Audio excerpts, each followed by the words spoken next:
મારા વાલા પ્રિયો, ઈસુ ખ્રિસ્તના નામમાં હું તમને પ્રેમાળ શુભેચ્છા પાઠવું છું. શું તમે પ્રભુમાં સારું કરી રહ્યા છો? પ્રભુ ઈસુ ખ્રિસ્ત હંમેશા એ તમને જોઈ રહ્યા છે. શું તમે ખુશ છો કે શું તમે ઉદાસ છો? શું તમે નિરાશ છો? શું તે તમારી સાથે તે મુજબ વાત કરતા નથી, પ્રોત્સાહિત કરીને મજબૂત બનાવતા નથી? શું આપણી પાસે આવા એક ચમત્કારિક પ્રભુ નથી? તે તમને પ્રેમ કરે છે, તે તમારા પ્રત્યે ઘણા પ્રેમાળ છે અને તેથી તમારે હંમેશા પ્રભુમાં આનંદ કરવો જોઈએ. તે કેવી રીતે કરી શકે એમ વિચારો છો? બાઇબલની અંદર 3 બાબતો કહેવામાં આવી છે. તમારે તેના પર ધ્યાન આપવું જોઈએ. રોમનો તેના 12 અધ્યાયનું 12મું વચન, આશામાં આનંદ કરો, સંકટમાં ધીરજ રાખો, પ્રાર્થનામાં લાગુ રહો. 3 વસ્તુઓ: આનંદ કરો, ધીરજ રાખો અને સતત પ્રાર્થના કરો. શું કહેવામાં આવ્યું છે? આમ પૂછો તો પહેલા તમે આશામાં આનંદ રાખવું જોઈએ. આપણી આશા તે શું છે? ઈસુ ખ્રિસ્ત આપણી સાથે છે ને આશા છે. તમારે તે આશાની અંદર હંમેશા આનંદ કરવું જોઈએ. ખુશ કેવી રીતે રહેવું જોઈએ? ઈસુ જે મારા માટે મૃત્યુ પામ્યા, ફરીથી સજીવન થયા, તે સાથે છે. તે મને કદી છોડશે નહીં. તે હંમેશા મને દોરી રહ્યા છે. તે મૃત્યુ પામ્યા, મારા માટે ફરીથી ઉઠ્યા છે અને મારા માટે તે ફરીથી આવવાના છે અને તે મારા માટે સ્વર્ગની અંદર એક સારું ઘર તૈયાર કરી રહ્યા છે. એ જ મારી આશા છે. આ દુનિયા તો કાયમી છે. હું થોડા સમય માટે જ અહીં જીવવાનો છું. હું હંમેશા માટે ઈસુ સાથે સ્વર્ગની અંદર અનંતકાળ માટે મારું જીવન જીવીશ અને આ આશામાં હું આનંદિત છું. ખુશીથી પ્રભુની સેવા કરવાનું કારણ શું છે? શું લાગે છે તમને? ઠપકો મળે છે, અપમાન મળે છે અને ખરાબ બોલી બોલવા છતાં પણ ખુશીથી સેવા કરવાનું કારણ શું છે? તેમને કંઈ પણ બોલવા દો. આ બધું થોડા દિવસો માટે છે. જ્યારે આ દુનિયામાં જીવન સમાપ્ત થઈ જશે ત્યારે હું ઈસુ સાથે સ્વર્ગમાં ખુશીથી રહેવાનો છું. એ જ મારી આશા છે અને એ જ મારું શાશ્વત ઘર છે. આ મારી યાત્રાનો માર્ગ છે. બસ આટલું જ. એ આશામાં હું હંમેશા ખુશ રહેવાનો છું અને હંમેશા આનંદિત રહેવાનો છું. મને કંઈ પણ હલાવી શકશે નહીં. તમારે હંમેશા આશામાં આનંદ કરવો જોઈએ. આપણે વિપત્તિમાં ધીરજ રાખવી જોઈએ. જ્યારે આપણે સ્વર્ગ તરફ પ્રયાણ કરીએ છીએ, તે એક વિપત્તિનો માર્ગ છે, એવી રીતે લખવામાં આવ્યું છે. જ્યાં સુધી આપણે દુનિયામાં રહીશું, વિપત્તિઓ, વેદના, નિંદા, તે બધુંનો સામનો આપણે કરશું. આપણે વિપત્તિમાં નિરાશ ન થવું જોઈએ. આપણે ત્યારે શું કરવું જોઈએ એમ વિચારો છો? ધીરજ રાખો. વિપત્તિના સમયમાં આપણે ઉતાવળથી ન બોલવું જોઈએ. તમારા ઘરમાં, તમારા ઓફિસમાં, વ્યવસાયના સ્થળે, તમારા ચર્ચમાં કે લોકોની વચ્ચે પણ જો કેટલાક લોકો સતાવે છે, તમને કચડી રહ્યા છે, તો તમારે ઉતાવળથી બોલવું જોઈએ નહીં. તમારે વિપત્તિના સમયમાં ખૂબ જ ધીરજ રાખવાનું શીખવું જોઈએ. ઈસુ વિશે વિચારો. તેઓ તેમના પર ખોટા આરોપો લગાવી રહ્યા હતા. તેઓ તેમના ચહેરા પર અપમાન કરતા હતા, માર મારી રહ્યા હતા અને થૂકી રહ્યા હતા. આવા પીડાદાયક કૃત્યો હતા. શું તેમણે એનો જવાબ આપ્યો હતો? તે ધીરજ હતા અને મૌન હતા. આ બધું તે કેટલા દિવસનું છે તે વિચારો. થોડા દિવસો માટે જ છે.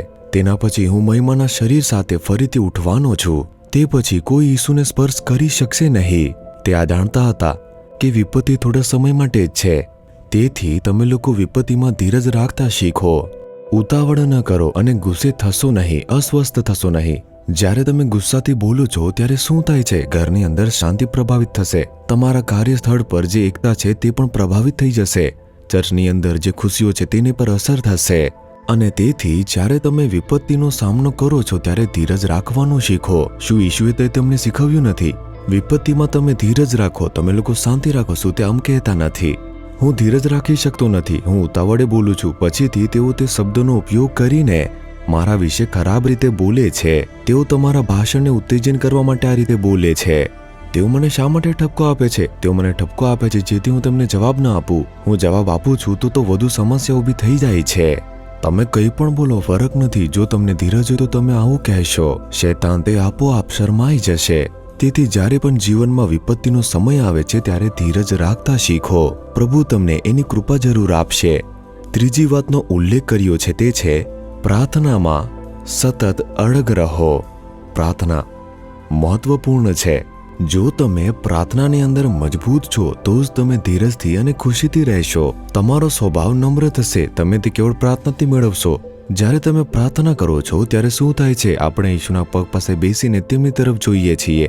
શું આપણે તેમની હાજરીમાં નથી? જો આપણને ઈશુનો સ્વભાવ જોઈએ છે તો સતત પ્રાર્થના કરતા રહેવું પડશે. આપણે ધીરજથી પ્રાર્થના કરતા રહેવું પડશે અને ત્યારે આપણામાં ધીરજ આવશે, ત્યારે આપણામાં નમ્રતા આવશે, તેમનો પ્રેમ આપણામાં આવશે, તેમની ખુશી તે આપણી અંદર આવશે, તેમની સામર્થ્ય આપણી અંદર આવશે. તેથી જ વચન કહે છે કે આપણે પ્રાર્થનામાં અડગ રહેવું જોઈએ. શેતાન આ જાણે છે, તેથી શેતાન તમારી પ્રાર્થનાને અવરોધવા માટે જેટલું પણ થાય તે બધું જ કરશે. આવતીકાલે પ્રાર્થના કરો, સાંજે પ્રાર્થના કરો. તમે હમણાં તો થાકી ગયા છો ને હમણાં સૂઈ જાઓ, તે આપણા મનમાં આવા વિચારો પેદા કરશે. જો તમે તેના માટે તે જગ્યા આપો છો તો બસ આટલું જ ખતમ થશે. તમારી પ્રાર્થનાનો સમય જશે, તમે સાંજે પ્રાર્થના કરવાનું ભૂલી જ જશો. રાત્રે તે કહેશે તમે થાકી ગયા છો, કાલે પ્રાર્થના કરજો. બીજા દિવસે તે કહેશે બપોરે પ્રાર્થના કરજો. આ રીતે તે તમારા પ્રાર્થનાના સમયને વિલંબિત કરશે અને તેને અટકાવી નાખે છે. એને મંજૂરી ન આપો. તમે પ્રાર્થનામાં મજબૂત બનો. ના, આ મારી પ્રાર્થનાનો સમય છે, હું પ્રાર્થના કરવા જાઉં છું, હું પ્રભુના ચરણોમાં બેસીને હું રાહ જોવાનો છું. જો તમે તેમાં મક્કમ રહો છો, તમે વિજય પામશો. તેથી આ 3 બાબતો તમારા હૃદયમાં શું તમે અંકિત કરશો ને? તમારે હંમેશા આશામાં આનંદ કરવો જોઈએ. ઈસુ સાથે આનંદ કરો. તે ફરીથી આવવાના છે. હું ઈસુ સાથે સ્વર્ગના રાજ્યમાં રાજ કરવાનો છું, એ મારો વિશ્વાસ છે. તેનો વિચાર કરો અને આનંદ કરો. ઠીક છે? વિપત્તિમાં ધીરજ રાખો. કોઈને કંઈ પણ બોલવા દો, ઠપકો આપવા દો, મારવા દો. હું ધીરજપૂર્વક સહન કરીશ. ઈસુ ખ્રિસ્તે મને શીખવ્યું છે કે ધીરજ રાખો. પ્રાર્થનામાં હંમેશા મક્કમ રહો. જ્યારે પ્રાર્થનાની વાત આવે છે નિશ્ચિતપણે પ્રાર્થના કરો.